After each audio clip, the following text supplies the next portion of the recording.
pariwisata. Kalau menurut Mbak Mar yang menarik sehingga masyarakat dan Mbak Mar juga gabung di situ untuk menjadikan ini wisata, kan tadi disebutkan goa ya, kenapa goa itu yang jadi wisata yang menarik?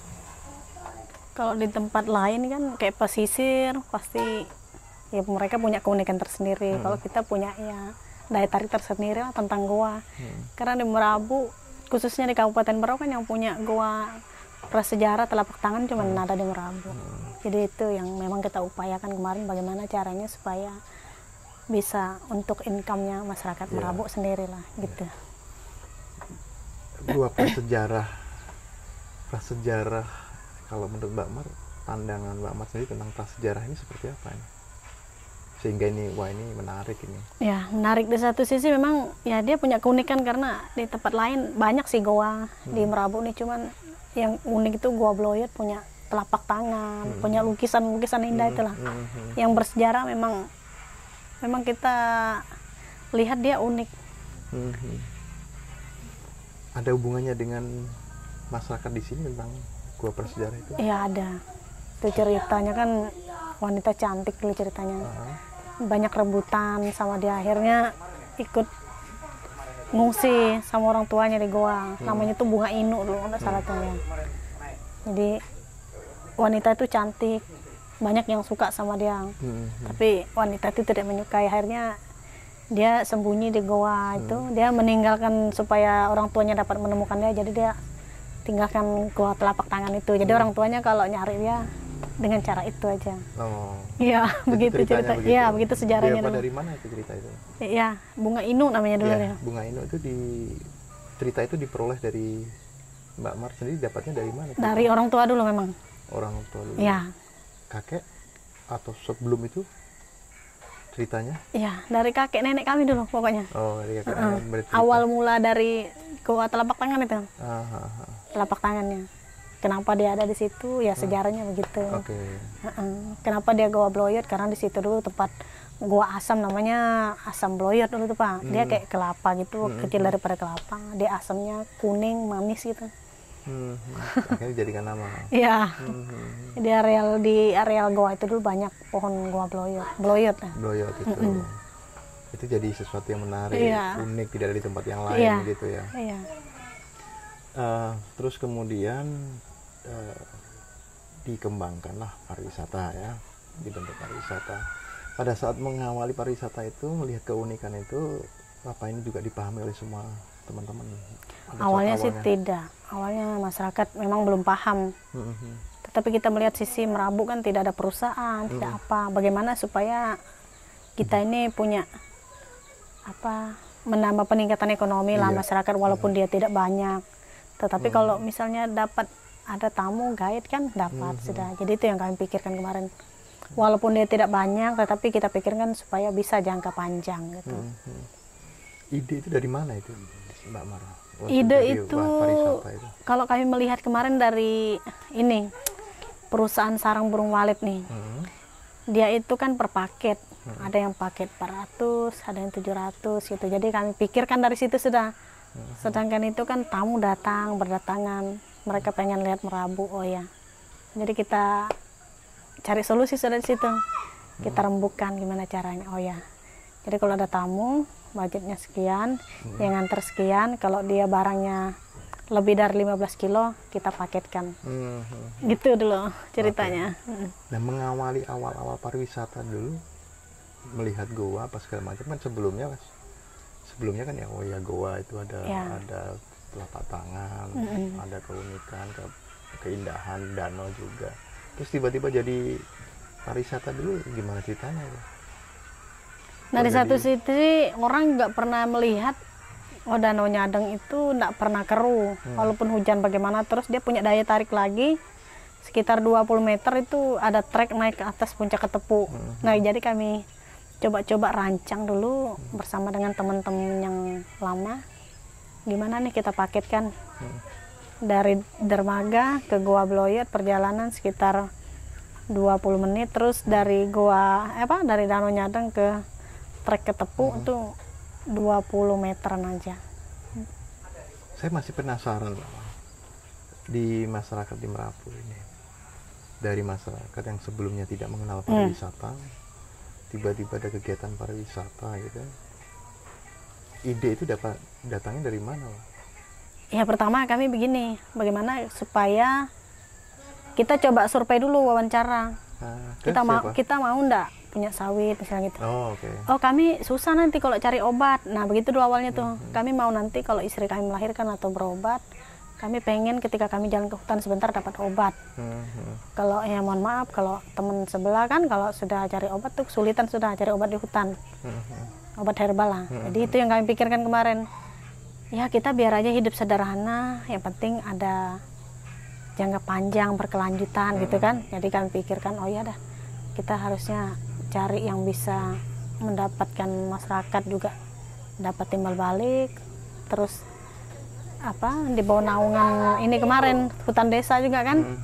Jadi kami coba-cobalah cari jaringan kemarin, oh ya ternyata solusinya begini gitu. Solusinya pariwisata. Ya, dinas pariwisata didampingi juga sama teman-teman TNC kemarin. Ada lumayan berapa tahun lah mereka dampingi kami. Jadi dibukakan lah, dicari sudah. Iya. Masyarakat secara keseluruhan, secara umum di Merapu ini apa juga memahami sebagaimana yang Mbak Mar pahami tentang goa itu, bahwa itu sesuatu yang luar biasa harus dijaga. Masyarakat semuanya juga begitu? Awal-awalnya memang belum, tapi lama-lama kalau kita kumpulkan secara langsung kan tidak bisa. Jadi kami cari inisiatif kemarin tuh. Kami panggil dulu ibu-ibunya, saya bawa mereka misalnya kerja bagian peningkatan gizi keluarga. Karena kebetulan waktu itu saya di TNC kan, saya biayai dalam bentuk bibit, bikin bedengan. Nah sementara situ saya ajak mereka diskusi. Ibu bagaimana nih bagusnya kita kayak gini, kita ini punya keunikan alam loh. Ibu-ibu mendukung nggak kalau suaminya jadi guide, jadi tukang perahu, dan oh ya bagus. Nah jadi tertariknya di situ kemarin. Jadi ibu-ibu bagian penambahan gizi, bapak-bapak bagian yang jauhnya. Sehingga ada daya tarik untuk bergabung. Iya betul. Bergabung. Nah tentunya kan yang namanya lingkungan goa danau itu kan supaya menarik dan tetap bisa menjadi destinasi kan harus dijaga ya Bu ya. Nah bagaimana masyarakat ini melihat lingkungan alam itu untuk bisa tetap lestari, bisa dijaga, itu apa yang biasa dilakukan? Pertama kita bagi tim, ada yang namanya tim patroli hutan desa, ada juga yang memang kayak tim Jupel kan beda, tim patroli hutan lain. Kemudian kita susur juga jalan sungai supaya wisata kita tuh merasa nyaman. Kita kan tes juga kemarin tuh, wisata ada keluhan enggak ya? Oh iya, dia mengeluh tentang ada batang melintang. Kita rapatkan di di Kerimakpur di situ. Oh ya kita harus aksesnya begini. Oh jadi kita talangin dulu bersama, kita tangani.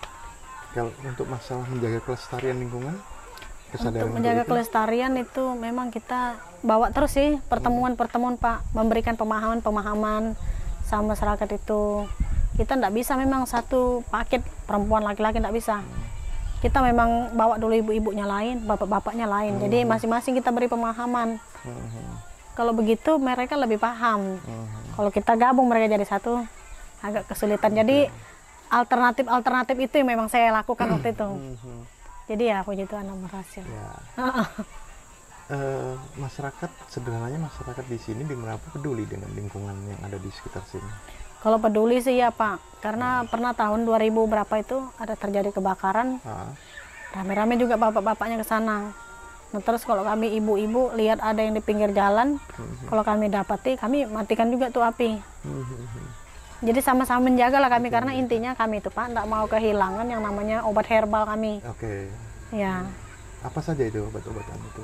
Obat herbal, kalau di sini tuh Pak, orang melahirkan, 1 hari 2 hari itu sudah bisa turun ke sungai. Mohon maaf aja kalau Dayak lain tuh Pak, mereka 1 bulan tuh baru boleh berani keluar rumah, turun tangga. Tapi kalau kita Merapu ini 3 hari. Karena obat itu? Iya. Itu ada di hutan obatnya? Ada. Sampai sekarang masih ada? Masih. Terus biar ada juga yang memang membantu biar proses bersalinnya mudah. Ada semua itu. Nah kalau di selain obat-obatan ada lagi nggak? Kenapa masyarakat ini masih peduli dan menjaga hutan di sini? Ada, pertama ya hasil bukan daun kayu. Apa Seperti itu? damar, bikin dempul perahu, madu terutama, Madu ya, rotan, gaharu. Ya, Itu yang masih sangat kami pertahankan. gaharu, rotan, madu itu kan punya nilai ya? Ya, banyak nilai. Nah, karena ini wisata, ada goa di situ, ada danau, kan keinginannya kan menarik perhatian orang sehingga berwisata ke sini ya. Nah, bagaimana Mbak Mar dulu memperkenalkan atau mempopulerkan? Pertamanya akun Facebook dulu. Kenapa? Akun Facebook. Oke. Iya. Kita dulu yang terjun ke lapangan. Kita coba foto lalu share Facebook. Oh, bagus ya. Terus itu datang lagi teman-teman. Oh, teman-teman yang datang tadi juga share. Oh, bagus katanya di sana. Teman-teman siapa yang datang? Ya, teman-teman kita. Misalnya teman-teman kerja, teman-teman SMA dulu. Jadi berbagi dari situ sudah. Ternyata semakin di-share, oh ya semakin banyak yang menemukan, oh bagus katanya, unik gini. Jadi itu dulu itu yang di-share itu danaunya atau goanya? yang paling pertama itu danau dulu tuh, Danau, ya. baru Puncak Kars, baru Bloyer itu. Bloyer itu malah yang ketiga itu.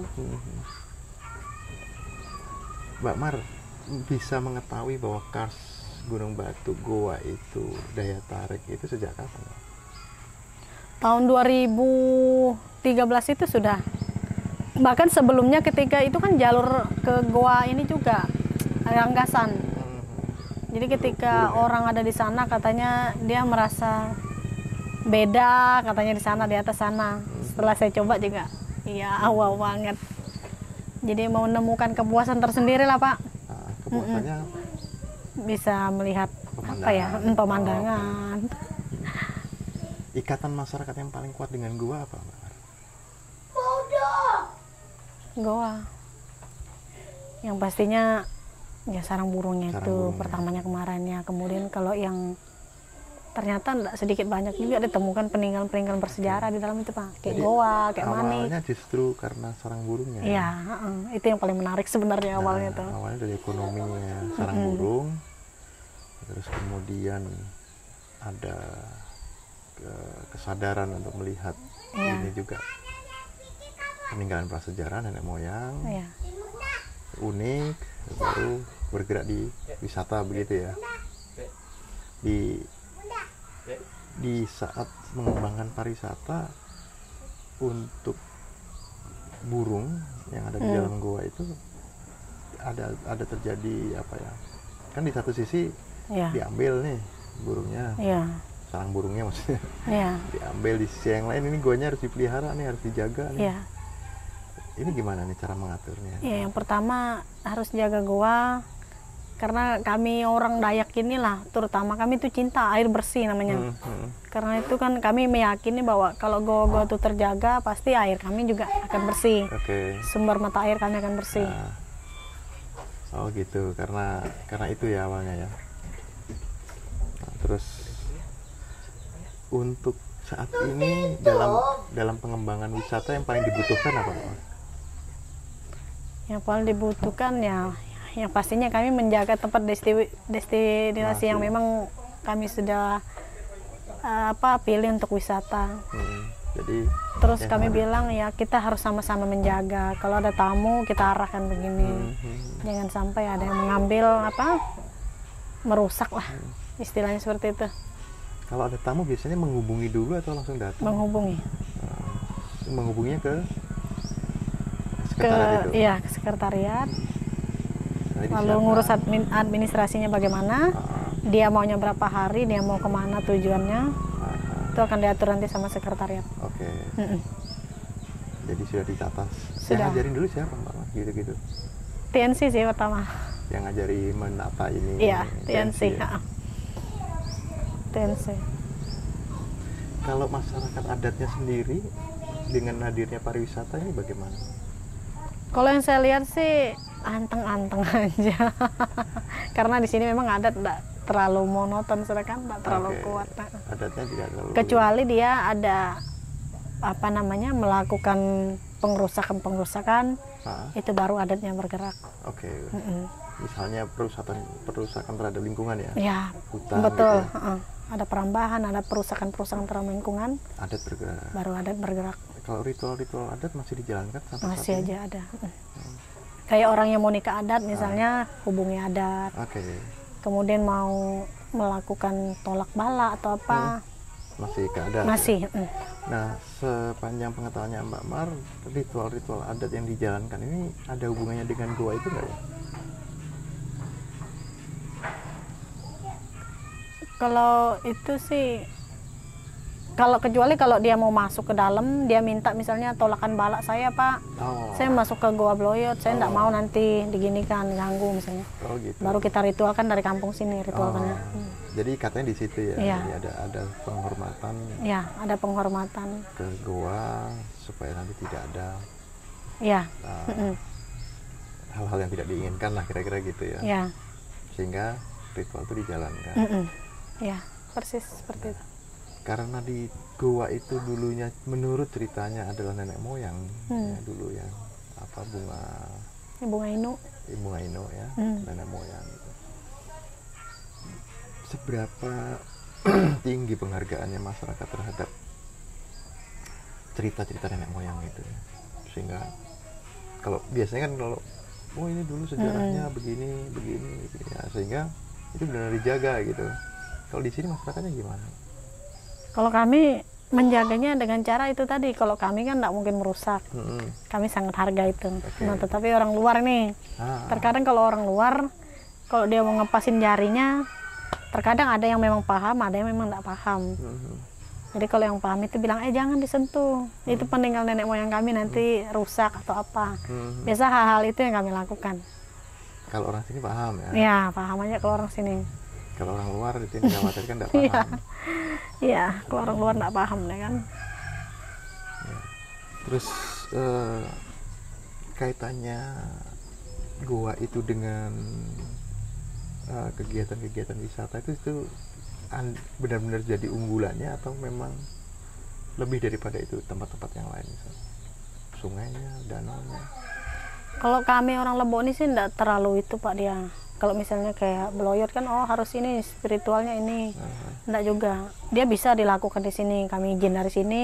Kalau misalnya nanti bisa bawa ayam 1 ekor di sana dipotong depan goa. Sudah gitu aja dia. Yang penting nanti baca-baca. Pakai orang Lebok gitu bahasanya orang baik sini kan. Jadi seperti itu dia. Kalau ke danau nggak perlu? Ke danau ada juga. Kami taburin beras kuning, beras apa. Itu dijalankan sampai sekarang? Ada itu kalau memang kita pas lagi mimpi kayak kemarin kami banyak mimpi. Mimpi apa ini? Sebelum Covid kemarin kan apa penunggu danau Nyandeng Tumara ya kami buatkan itu. Tapi kami tidak mau berlebihan daripada itu, lebih dari itu maksudnya. Hanya menaburkan. Kan di sini ada goa nih Mbak ya, ada goa, ada danau ya, ada hutan juga, ada sungai juga. Ketika ini dijadikan pariwisata, di antara 4 ini yang paling jadi unggulan andalannya yang mana ya? Kalau trek yang paling sering dikunjungi orang sih ke danau sama ke puncak Kars. Karena spotnya lebih dekat. Kalau ke Bloyot kan 1,5 jam. Kalau sini sampai ke Nyadeng aja enggak sampai 1 jam. Jadi itu perbedaannya memang, perimbangannya di situ. Lagian orang kan jalan kaki kalau ke daerah Goa Telapak Tangan. Kalau ke Danau Nyadeng aja orang naik ke Tinting. Aksesnya lebih mudah lah. Jadi perbandingannya di situ. Akses lebih cepat dan aksesnya lebih mudah. Nah, di dalam goa, kembali ke goa sebagai peninggalan prasejarah tadi itu. Di dalam goa itu sebenarnya isi yang penting bagi masyarakat di Merabu ini, melihat goa itu isi yang paling terpentingnya apa ya? Yang pertama tadi saya katakan sarang burungnya. Kemudian kalau yang wisata ini yang telapak tangannya tadi.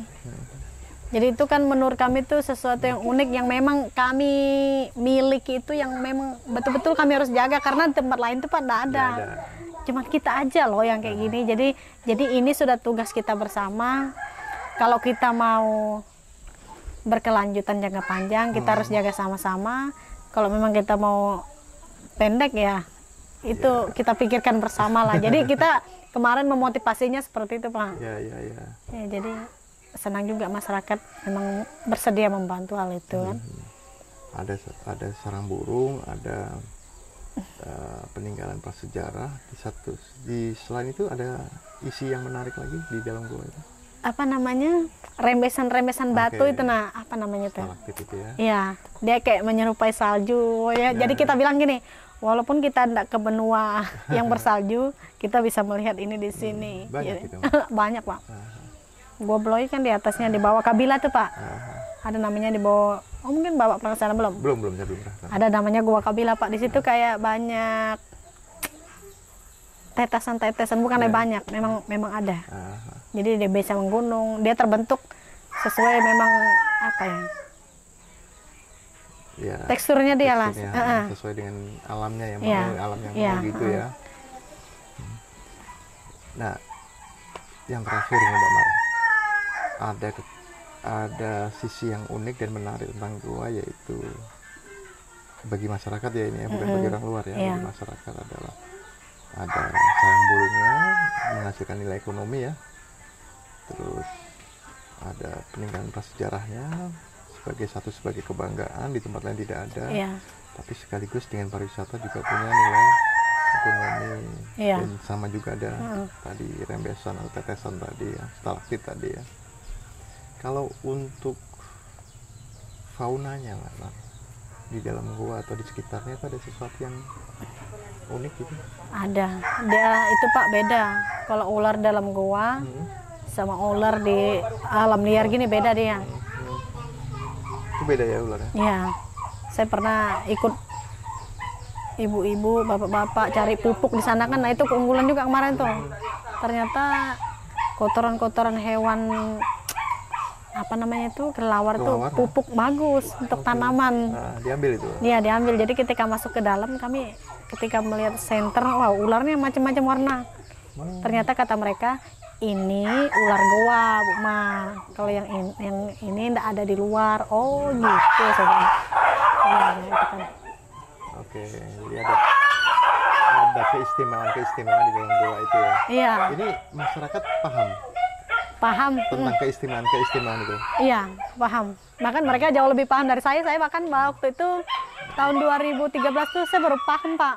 Oh, ternyata ular gua tuh gini ya. Nggak sama ular di luar sana. Oh, iya. Oke. Jadi terus, ada menambah semakin apa? Ada peduli ya, karena gua itu ada keunikan itu ya. Nah, ini dari saya yang terakhir, keunikan ini diceritakan nggak ke wisatawan gitu? Ada memang, kalau yang memang betul-betul penasaran dia mau tanya, tapi ada juga yang memang kita mau ceritakan. Kalau yang cuek-cuek aja kita lihat ya berarti kan dia nggak mau tahu. Tapi kalau memang yang betul-betul kayak wisatawan dia mau tahu, kita memang jelaskan Pak. Seperti misalnya telapak tangan gitu. Wisatawan ada juga yang menanyakan apa ini artinya gitu. Iya.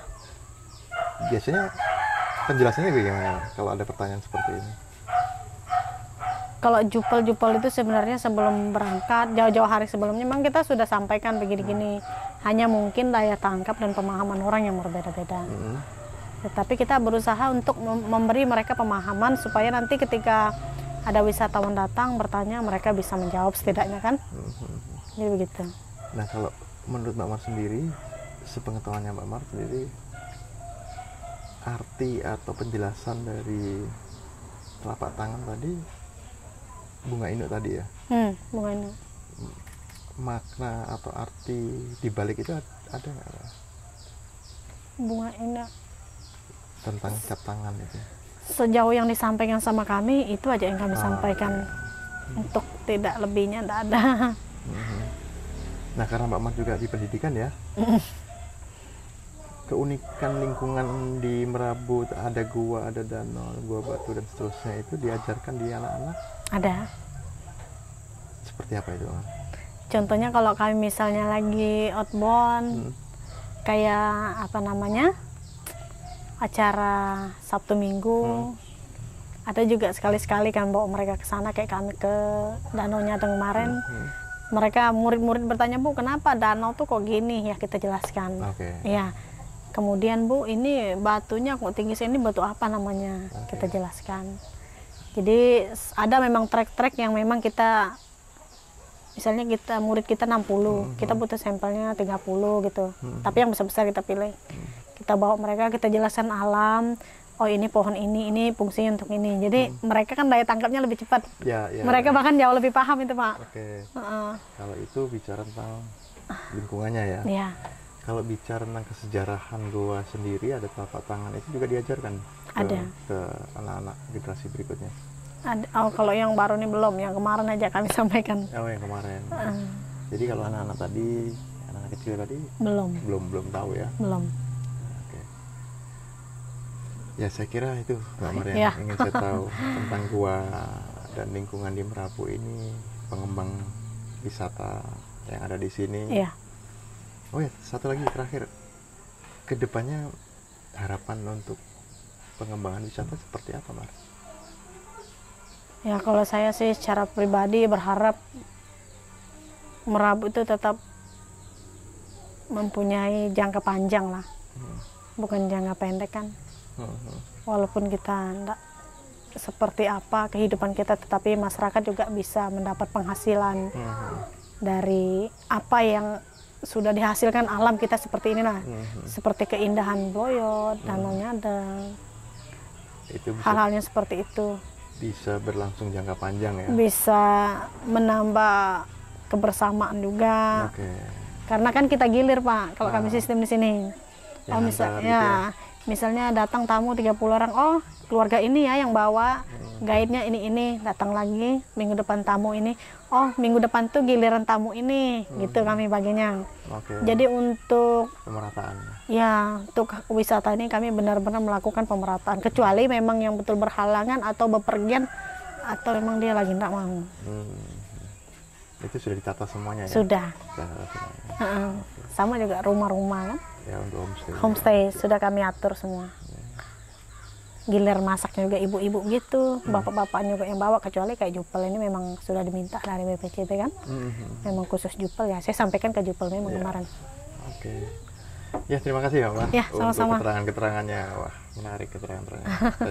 saya makin penasaran itu untuk melihat eksplorasi lebih dalam lagi tentang goa dan danaunya. Mudah-mudahan saya punya kesempatan untuk melihat itu semuanya. Ya, terima kasih Mbak Mar ya. Iya, sama-sama Pak.